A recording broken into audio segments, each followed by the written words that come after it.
Break के बाद एक बार फिर से आप सभी का स्वागत है। हम लगातार बातचीत कर रहे हैं, ये जानने की कोशिश कर रहे हैं कि हाथरस के सिकंदपुर गांव के जिस कुएं से पानी निकला है, जो ये कहा जा रहा है कि वहां पर राम सीता लक्ष्मण की प्रतिमा अंदर गई, एक धुआं सा उठा और उसके बाद वो पानी जैसे ही इस्तेमाल में आया तो लोगों की दिक्कतें, त्वचा रोग दूर हो गया, घुटनों का दर्द दूर हो गया, कुछ लोगों ने बोलना भी शुरू कर दिया। क्या ऐसा हो सकता है? यही विश्लेषण हमारे साथ करने के लिए दो खास मेहमान जुड़े हुए हैं, लेकिन उस महिला की यहाँ पर हम बात करना चाहेंगे जो कि वहीं उसी गांव की रहने वाली है जिसने वो मूर्तियां वहां पर डाली थी और उसका ये दावा है कि ऐसा होने के बाद उसका चर्म रोग ठीक हो गया। सुनिए हमारे संवाददाता से वो बातचीत। हमारे साथ में मुनीषा देवी जी हैं जिन्होंने मूर्ति डाली थी और उनको खुद को चर्म रोग था, और जब पानी क्या पूरा हुआ था उन्हीं से हम जानते हैं। मुनीषा जी, क्या हुआ था? किस तारीख को आपने इस मूर्ति, जो कुएं में मूर्ति डाली थी, क्या हुआ था उसके बाद? हमने राम लक्ष्मण की मूर्ति हमारे घर रखी थी बहुत दिनों की, वो खंडित हो गई थी। वो हमने लेके कुएं में डाल दी 19 तारीख को। 19 तारीख को फिर उसमें कुछ लोग वहाँ में से धुआं सा उठा, फिर एकदम पानी साफ हो गया दूध जैसा। कुछ लोगों ने उसको इस्तेमाल किया।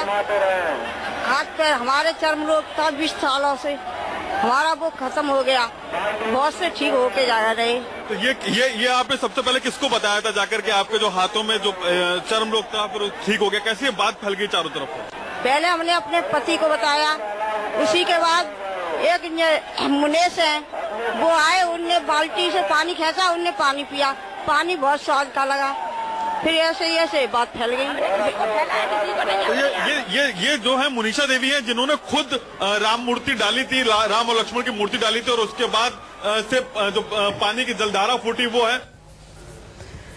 तो आप उस महिला को सुन रहे थे जिन्होंने ये कहा सबसे पहले कि ये पानी चमत्कारी है। प्रशांत हमारे साथ जुड़े हुए हैं। प्रशांत, अभी हमें बताइए कि कितनी बड़ी संख्या में वहां पर लोग एकत्रित है, और साथ ही कानून व्यवस्था जो स्थितियां हैं लॉ एंड ऑर्डर की, वो भी दुरुस्त होना इस लिहाज से जरूरी है क्योंकि छोटे छोटे बच्चों को लेकर लोग वहां पहुंच रहे हैं। जी बिल्कुल, देखिए कानून व्यवस्था की अगर बात करें तो जो स्थानीय थाना प्रभारी थे उनके यहाँ पे नियुक्ति की गई है। इसके अलावा 2 दरोगा की ड्यूटी लगाई गई है, बाकी कुछ कांस्टेबल्स की ड्यूटी लगाई है पुलिस कप्तान ने यहाँ पे, अजय पाल शर्मा ने। और मेरे साथ में एक और व्यक्ति हैं, ये भी आए हुए हैं बाहर से। इनके बच्चे की तबीयत खराब रहती थी, खुद इनको तकलीफ है, जोड़ों से दर्द है। आप यहाँ पे क्या सुनकर आए हैं? किससे सुना आपने और कैसे क्यों आए हैं? मेरे ताऊ जी यहाँ आए थे परसों सॉरी, और उनके मतलब घुटनों में दर्द होता था। वो यहाँ से जैसे ही गए थे उस दिन से बिल्कुल एकदम ठीक ठाक चल रहे हैं। अब मुझे विश्वास है, पूर्ण विश्वास है इस चमत्कार के ऊपर, मेरे को पूर्ण विश्वास है। तो आपके बच्चे को क्या तकलीफ है? आपको क्या तकलीफ है? आप किस लिए आए? मेरे शरीर में दर्द होता था, और अब जैसे मेरे को नहाया हूँ तो मेरे को थोड़ा सा आराम मिला है। अभी बच्चों को क्या तकलीफ है आपके? बच्चे को सर्दी होती रहती है, दर्द होता रहता है इसके लिए। तो ये आपकी प्रॉब्लम है, मतलब ये आपके खानदानी प्रॉब्लम है? हाँ जी, ये खानदानी प्रॉब्लम, पेरेंटल प्रॉब्लम। हाँ जी। तो और आपको उम्मीद है कि जिस तरह से आपके दादा ठीक हुए वैसे आप और आप? बिल्कुल साहब, बिल्कुल हमको पूर्ण उम्मीद है, हमको विश्वास है, पूर्ण विश्वास है साहब हमको। तो आप देख रही है प्रीति की इसी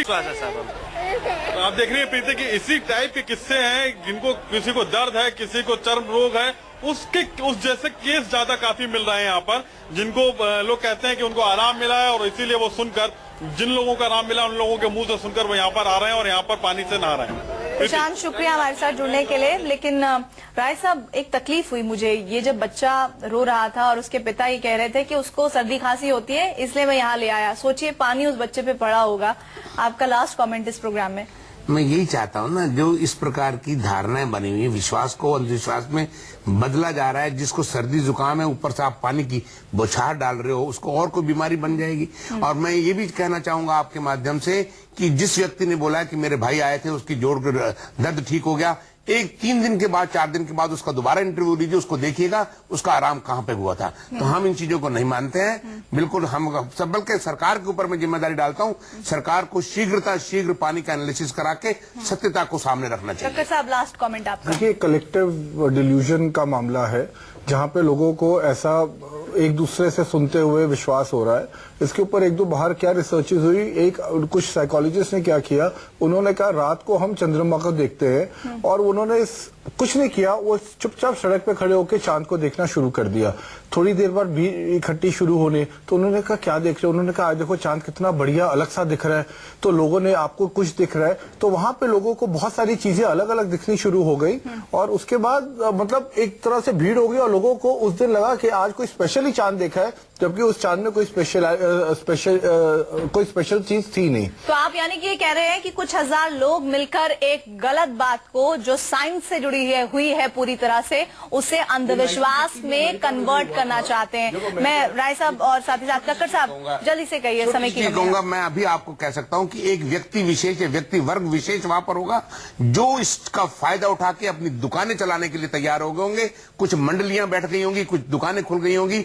आप इसकी तरफ भी सरकार को ध्यान देना चाहिए। बहुत बहुत शुक्रिया आप दोनों खास मेहमानों का। प्रशांत, एक बार फिर से आपका धन्यवाद। लेकिन हमारी कोशिश सिर्फ यही कि विश्वास होना अच्छी बात है, लेकिन अंधविश्वास होना बिल्कुल गलत बात है, क्योंकि अगर अंधविश्वास आपके भीतर होगा तो कोई भी आपका किसी भी तरह का फायदा उठा सकता है।